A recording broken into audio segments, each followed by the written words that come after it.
2 minute dum ചെയ്തതിന് ശേഷം ദേ നമ്മുടെ ചട്ടി പൊറോട്ട അല്ലെങ്കിൽ ദം പൊറോട്ട ഇവിടെ തുറക്കുകയാണ്. അത് തുറക്കുമ്പോൾ തന്നെ നല്ല ആവി വരുന്നുണ്ട്.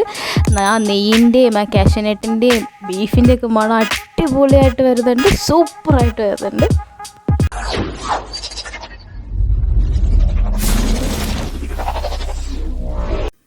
അപ്പോൾ ഞാനിവിടെ ബീഫ് കറി ഉണ്ടാക്കാൻ വേണ്ടി ഒരു ഉരുളിയാണ് എടുത്തിരിക്കുന്നത്, ഒരു ചെറിയ ഉരുളി. അത് വെച്ച് ചൂടാക്കി അതിനകത്തേക്ക് വെളിച്ചെണ്ണ ഒഴിച്ചു. നമ്മുടെ സാധാരണ ബീഫ് ഉണ്ടാക്കുന്ന പോലെ തന്നെ എല്ലാ ചേരുവകളും ചേർത്തു. അതിനകത്തേക്ക് ഞാൻ പെരിഞ്ചീരകം ഇട്ടൊന്ന് മൂപ്പിച്ചു. എന്നിട്ട് കറിവേപ്പില ഇട്ടു, പിന്നെ തേങ്ങാക്കൊത്ത് ഇട്ടു. അതാണ് നമ്മുടെ മെയിൻ ഇൻഗ്രീഡിയൻറ്റ്. നമ്മുടെ നാടൻ ബീഫ് കറി എന്ന് പറയുമ്പോൾ നമ്മൾ തേങ്ങാക്കൊത്ത് ഇടണമല്ലോ.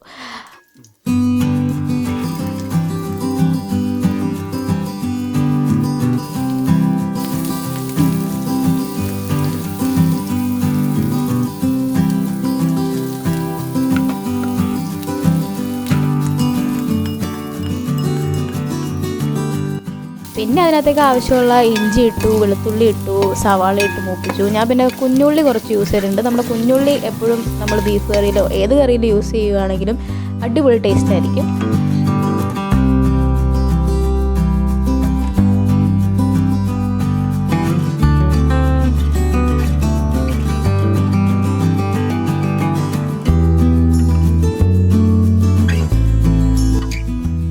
അപ്പോൾ നമ്മുടെ ബീഫ് കറിക്ക് വേണ്ട മസാലയൊക്കെ നമ്മളിവിടെ റെഡിയാക്കി വെച്ചിട്ടുണ്ട്. നമ്മൾ വേണ്ട പൊടികളൊക്കെ ഇട്ട് നന്നായിട്ട് വഴറ്റി നമ്മുടെ മസാല ഇവിടെ റെഡിയാക്കി വെച്ചിട്ടുണ്ട്.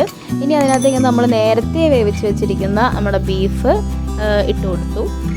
എന്നിട്ട് നമുക്ക് ഇച്ചിരി ഗ്രേവി കുറവായി തോന്നിയതുകൊണ്ട് കുറച്ച് വെള്ളവും കൂടെ ഒഴിച്ച് നന്നായിട്ടൊന്ന് വേവിച്ചെടുത്തു.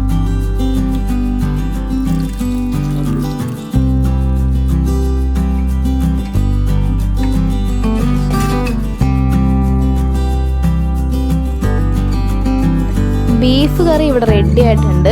നമുക്കിനി നമ്മുടെ ദം പൊറോട്ട എങ്ങനെ സെറ്റ് ചെയ്യുന്നത് നോക്കാം. അപ്പോൾ നമ്മുടെ ചട്ടി ദം പൊറോട്ട ഉണ്ടാക്കാൻ വേണ്ടി നമ്മളിവിടെ ചട്ടി റെഡിയാക്കി വെച്ചിട്ടുണ്ട്.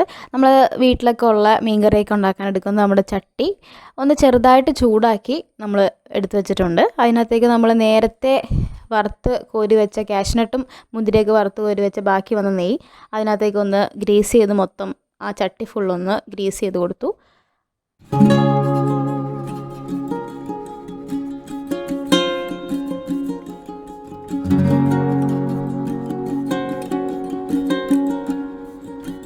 ലെയർ ചെയ്ത് തുടങ്ങാൻ പോവാണ്. അപ്പോൾ അതിന് വേണ്ടി നമ്മുടെ പൊറോട്ട എടുത്ത് ഓരോരോ പൊറോട്ട എടുത്ത് നമ്മൾ ലെയർ ചെയ്യുകയാണ്.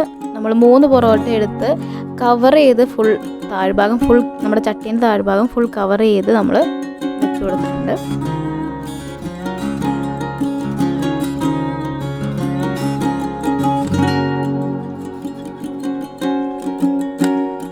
അപ്പോൾ നമ്മൾ നേരത്തെ ഉണ്ടാക്കി വെച്ച നമ്മുടെ ബീഫ് കറി ഇവിടെ നല്ല മസാലയൊക്കെ പിടിച്ചാൽ അടിപൊളിയായിട്ടിരിപ്പുണ്ട്. നല്ല മണമൊക്കെയാണ് കേട്ടോ. സൂപ്പർ ബീഫ് കറിയാണെന്ന് കണ്ടാൽ തന്നെ അറിയാം. ടേസ്റ്റ് ചെയ്ത് ഞാൻ നോക്കിയായിരുന്നു, അടിപൊളിയാണ്. ഈ ബീഫ് കറി നമുക്കെടുത്ത് നമ്മൾ ലെയർ ചെയ്ത് വെച്ചിരിക്കുന്ന നമ്മുടെ പൊറോട്ടയുടെ മുകളിലേക്ക് നന്നായിട്ട് സ്പ്രെഡ് ചെയ്ത് കൊടുക്കാം. നമ്മൾ നല്ല ഗ്രേവിയൊക്കെ എടുത്ത് നന്നായിട്ട് സ്പ്രെഡ് ചെയ്ത് കൊടുത്തു.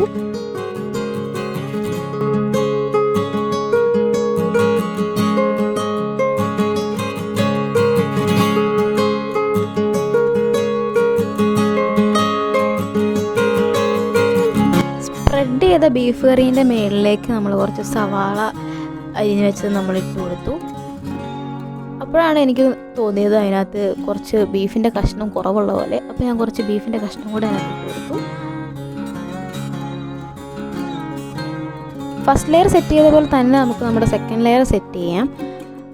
നമ്മൾ ആദ്യം ചെയ്ത പോലെ തന്നെ 3 പൊറോട്ട എടുത്ത് നമ്മൾ ഫസ്റ്റ് ലെയറിൻ്റെ മുകളിലേക്ക് നന്നായിട്ട് ഫില്ല് ചെയ്ത് വെച്ച് കൊടുക്കുക, കവർ ചെയ്ത് വെച്ച് കൊടുക്കുക.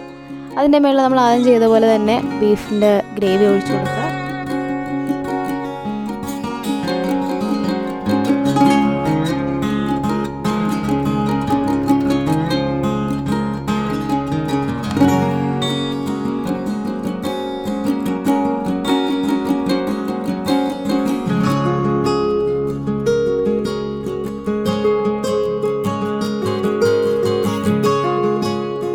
ആദ്യം ചെയ്ത പോലെ തന്നെ നമ്മൾ കുറച്ച് സവാള ഇട്ടു. പിന്നെ ഈ ലെയറിൽ നമ്മൾ കുറച്ച് മല്ലിയിലയും പുതിനയിലയും ഇട്ടിട്ടുണ്ട്. പിന്നെ ഞാനൊരു 7-8 കാടമുട്ട വേവിച്ച് വെച്ചിട്ടുണ്ട്. കാടമുട്ട ഒന്നും മാൻഡേറ്ററി അല്ല, നമുക്ക് ആവശ്യമുണ്ടെങ്കിൽ മാത്രം വെക്കുക. ഞാനിവിടെ വെച്ചിട്ടുണ്ട്. എന്നിട്ട് അതിൻ്റെ മുകളിലേക്ക് കുറച്ച് ഗ്രേവിയും കൂടെ ഒഴിച്ചു കൊടുത്തു.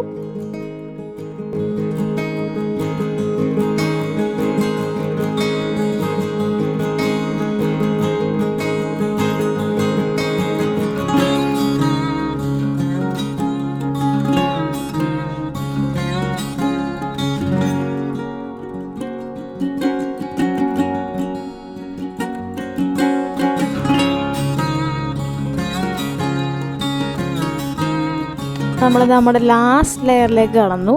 ലാസ്റ്റ് ലെയർ നമ്മൾ നേരത്തെ ചെയ്ത പോലെ തന്നെയാണ്. നമ്മൾ 3 പൊറോട്ട എടുത്ത് നന്നായിട്ട് കവർ ചെയ്ത് വെച്ചു. എന്നിട്ട് അതിൻ്റെ മുകളിലേക്ക് നമ്മൾ നമ്മുടെ ബീഫ് കറി നന്നായിട്ട് സ്പ്രെഡ് ചെയ്ത് കൊടുത്തു.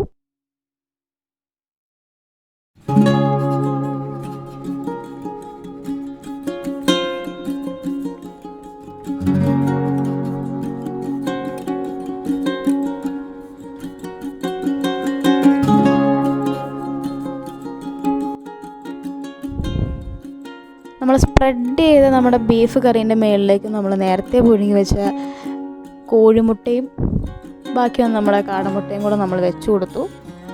നല്ല ഭംഗിയിൽ നല്ല സ്പ്രെഡ് ചെയ്ത് വെച്ച് കൊടുത്തു.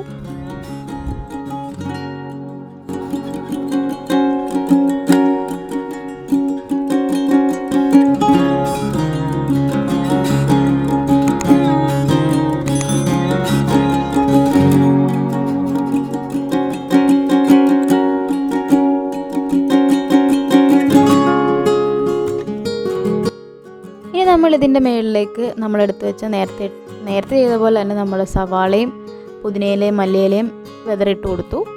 അതിൻ്റെ മുകളിലേക്ക് നമ്മൾ നേരത്തെ വറുത്ത് കോരി മാറ്റി വെച്ച നമ്മുടെ കാഷ്നട്ടും കിസ്മിസും ഇട്ട് കൊടുത്തു. നമ്മൾ ആ വറുത്ത് കോരിയ അതേ നെയ്യ്, നമ്മൾ ആദ്യം യൂസ് ചെയ്ത അതേ നെയ്യ് തന്നെയാണ്. അപ്പോൾ നെയ്യ് ഇവിടെ വേസ്റ്റ് ആവണില്ല. അതും ഇതിൻ്റെ മുകളിലേക്ക് ഒഴിച്ചു കൊടുത്തു. ബാക്കി വന്നത്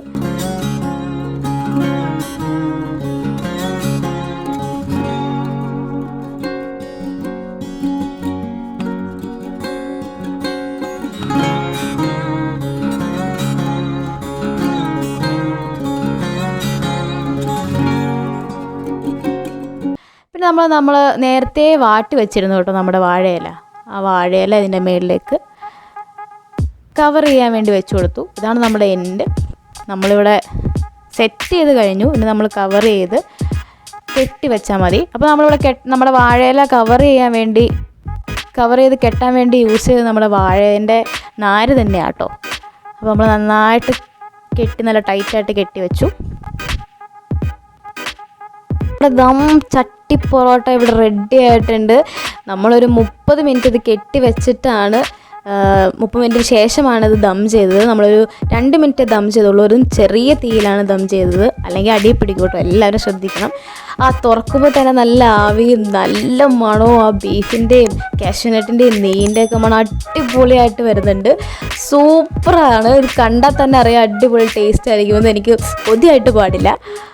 ഇതെല്ലാവരും ട്രൈ ചെയ്ത് നോക്കണം. ട്രൈ ചെയ്ത് നോക്കിയിട്ട് നിങ്ങളുടെ അഭിപ്രായം ഞങ്ങളെ അറിയിക്കുക, കമൻറ്റിലൂടെ അറിയിക്കുക. നമുക്ക് പുതിയൊരു വീഡിയോയിലൂടെ വീണ്ടും കാണാം. അതുവരേക്കും ബൈ.